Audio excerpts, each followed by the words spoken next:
Oke, di topik kali ini saya akan membahas tentang reaktor nuklir. Topik ini lagi hangat akhir-akhir ini sejak invasi Rusia ke Ukraina. Yang paling dikatakan orang adalah reaktor nuklir yang banyak terdapat di Ukraina. Mengingatkan kita ke tragedi Chernobyl disaster yang terjadi di tahun 1986. Sepanjang sejarah peradaban manusia adalah kejadian yang paling tragis. Reaktor nuklir di Chernobyl meledak, mengakibatkan terjadinya mutasi pada tanaman, mutasi pada hewan, dan bahkan manusia. Yang kalau kita melihat foto-foto tersebut sangat mengerikan. Serta banyak orang dewasa dan anak-anak yang mengalami kanker karena bahan-bahan radioaktif yang menyerap ke dalam tanah dan oleh sapi dan hewan-hewan lainnya yang memakan rumput-rumput yang mengandung bahan radioaktif ini. Kemudian anak-anak meminum susu yang diproduksi oleh sapi yang telah memakan tumbuh-tumbuhan rumput-rumput yang mengandung bahan radioaktif, sehingga anak-anak itu semuanya mengalami kanker. Nah, sebelumnya saya hari ini akan menerangkan dua masalah yang akan kita bahas tentang reaktor nuklir. Yang pertama, konsep kerja dari reaktor nuklir di Chernobyl, dan yang kedua, hal apa yang mengakibatkan tragedi Chernobyl yang mengerikan itu terjadi. Nah, sebelumnya saya akan menjelaskan reaktor nuklir yang terdapat di Chernobyl. Nah, di dalam reaktor nuklir ini terdapat sel bahan bakar. Sel bahan bakar ini yang berwarna merah. Sel bahan bakar ini mengandung unsur radioaktif uranium-235, di mana reaksinya adalah sebagai berikut.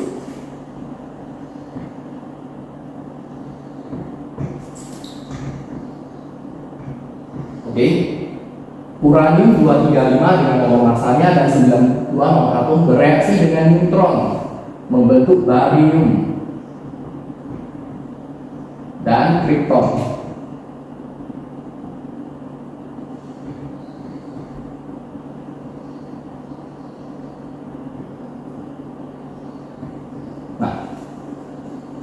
Sel bahan bakar yang mengandung uranium ini bereaksi dengan neutron lambat. Ini adalah neutron lambat. Artinya neutron yang berenergi rendah dan bergerak lambat. Nah, dihasilkan barium dan kripton. Nah, dan 3 neutron. Neutron yang dihasilkan adalah neutron yang berenergi tinggi, neutron cepat. Energinya sudah menggunakan satuan MeV, sedangkan neutron lambat masih satuannya eV, elektron volt. Nah, reaksi ini adalah reaksi fisi, reaksi yang menghasilkan panas dan energi tinggi. Nah, reaksi fisi ini adalah chain reaction, reaksi berantai. Nah, arti dari chain reaction ini adalah satu neutron menghasilkan 3 neutron. Nah, neutron yang dihasilkan ini, neutron cepat yang dihasilkan ini kembali bereaksi dengan uranium. Nah, jadi dari 3 neutron ini kemudian menghasilkan lagi 9 neutron dan seterusnya sampai tak terhingga. Nah, artinya reaksi ini berulang secara kontinu dan menghasilkan panas. Nah, selain sel bahan bakar yang mengandung uranium ini, di sini terdapat air dingin. Nah, air dingin ini dipompa masuk dengan menggunakan pompa air. Tujuan dari air dingin ini tentunya yang pertama untuk mendinginkan panas dari reaksi fisi ini. Yang kedua, fungsi air dingin ini adalah untuk memperlambat neutron cepat yang dihasilkan. Alasannya hanya neutron lambat yang bisa membelah inti uranium ini. Nah, jadi ketika molekul neutron cepat ini bertemu dengan molekul air ini, maka keduanya berhubungan dan menghambat neutron cepat ini dan menjadi neutron lambat.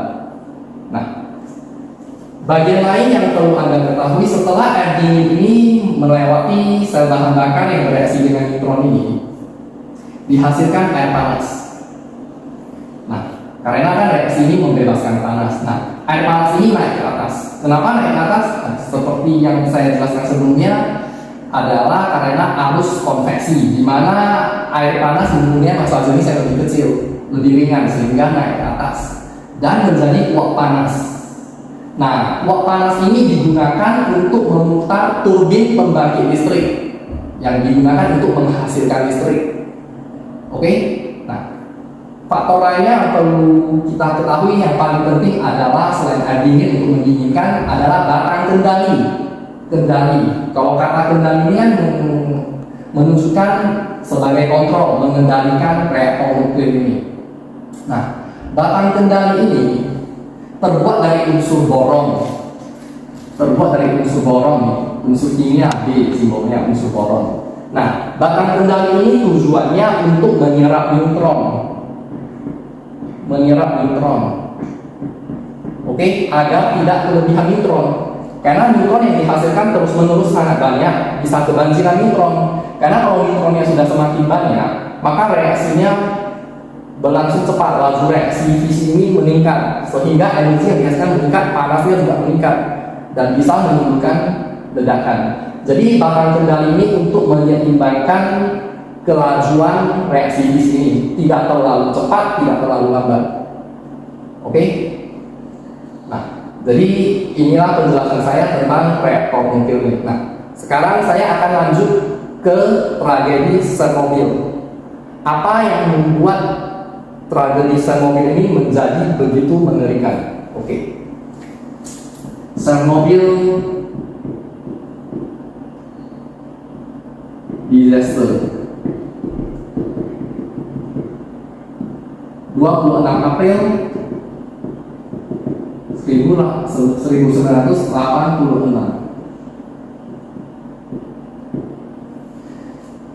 Oke. Sebenarnya para engineer yang mendesain reaktor nuklir ini ingin mencoba melakukan uji keselamatan. Apa yang terjadi jika seandainya suatu hari pompa air ini mati karena tidak ada listrik?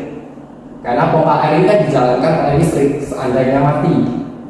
Nah, jadi reaktor nuklir ini tidak bisa berhenti. Kalau berhenti bahayanya bisa meledak ataupun berjalan sendirinya tanpa air dingin kan berbahaya, sangat panas.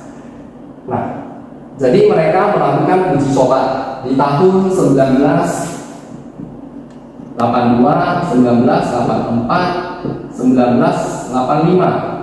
Semuanya gagal. Nah, idenya gimana? Ide awal yang mereka lakukan di tahun 1982 semuanya sama.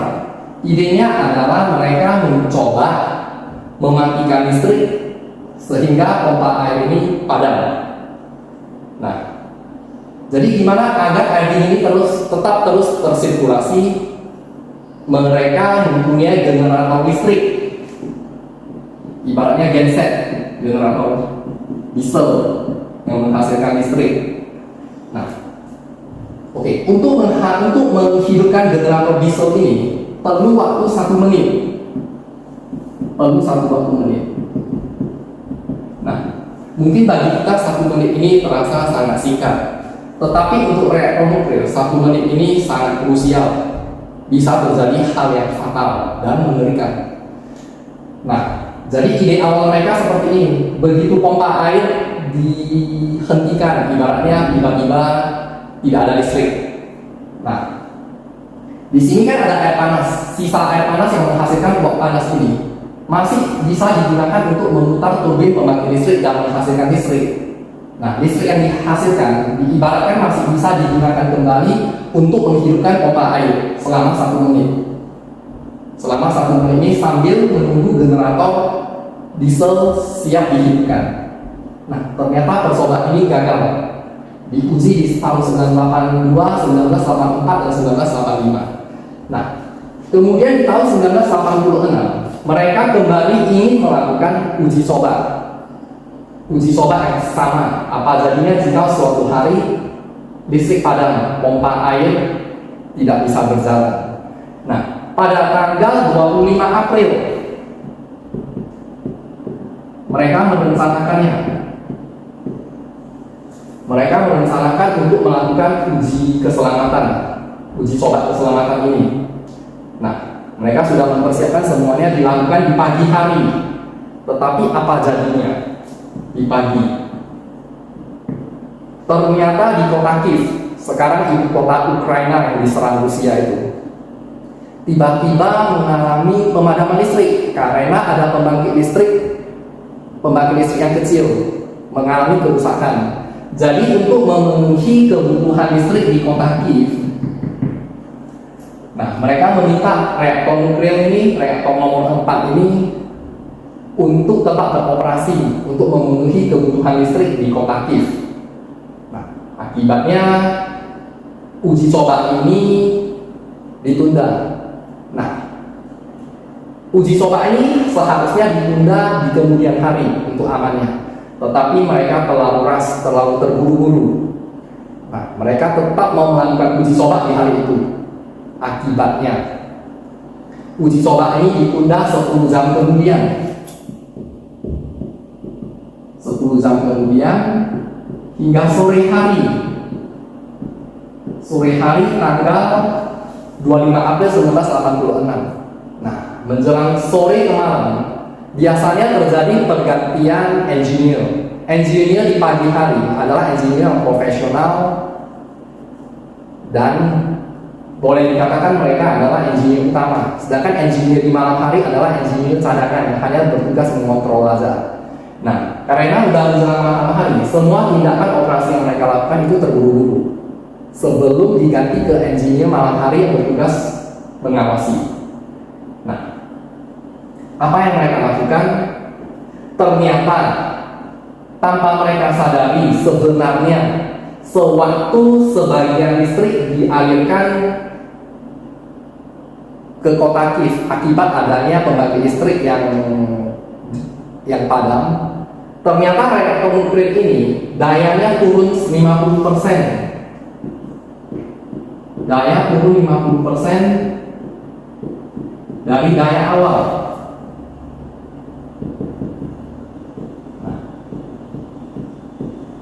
Konsekuensinya apa? Apabila daya turun 50% dari daya awal yang sebenarnya mereka juga tidak mengetahui, terjadi keracunan reaktor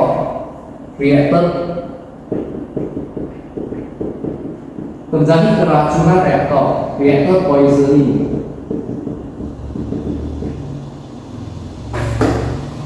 Oke, terjadi keracunan reaktor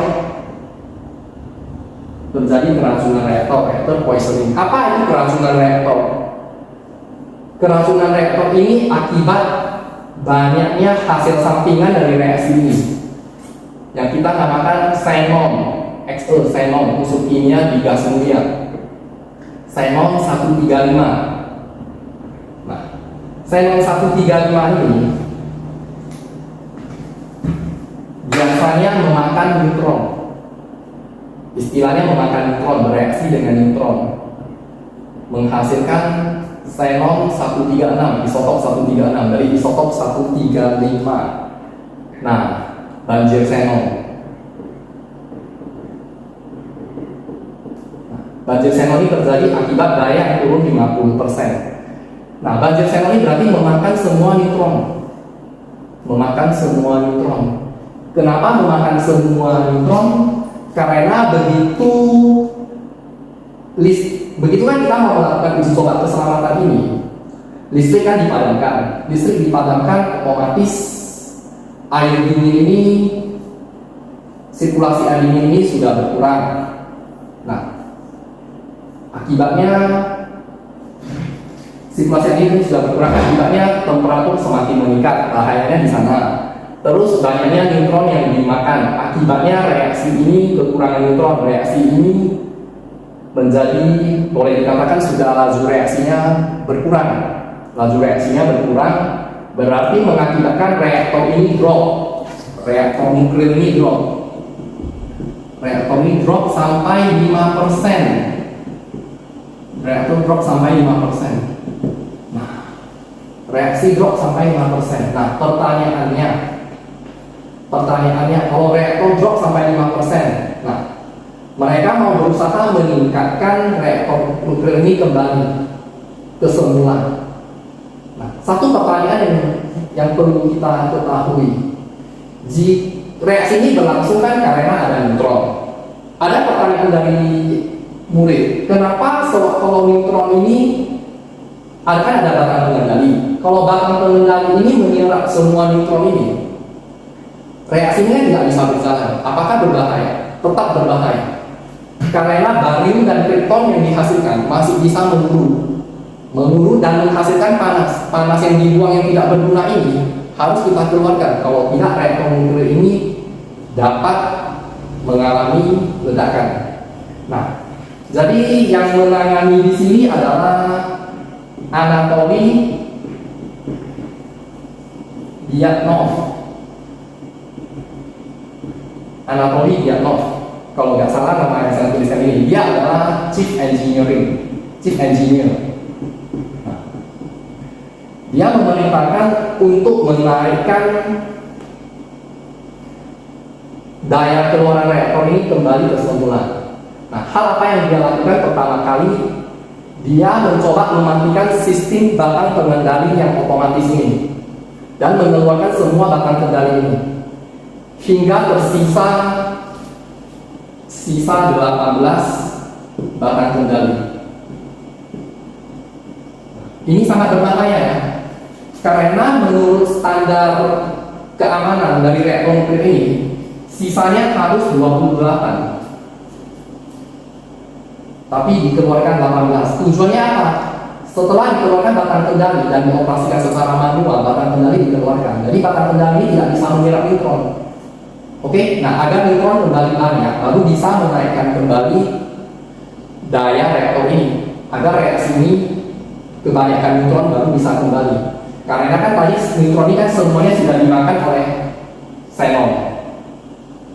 Nah, setelah dia menaikkan batang kendali ini, sebenarnya ini adalah dasar dari bahaya. Nah, neutron ini sekarang tidak ada batang kendali lagi. Nah, reaksi ini kembali meningkat drastis. Nah, inilah bahaya ledakan yang bakal terjadi. Nah, sekarang saya mulai akan membahas tentang ledakan.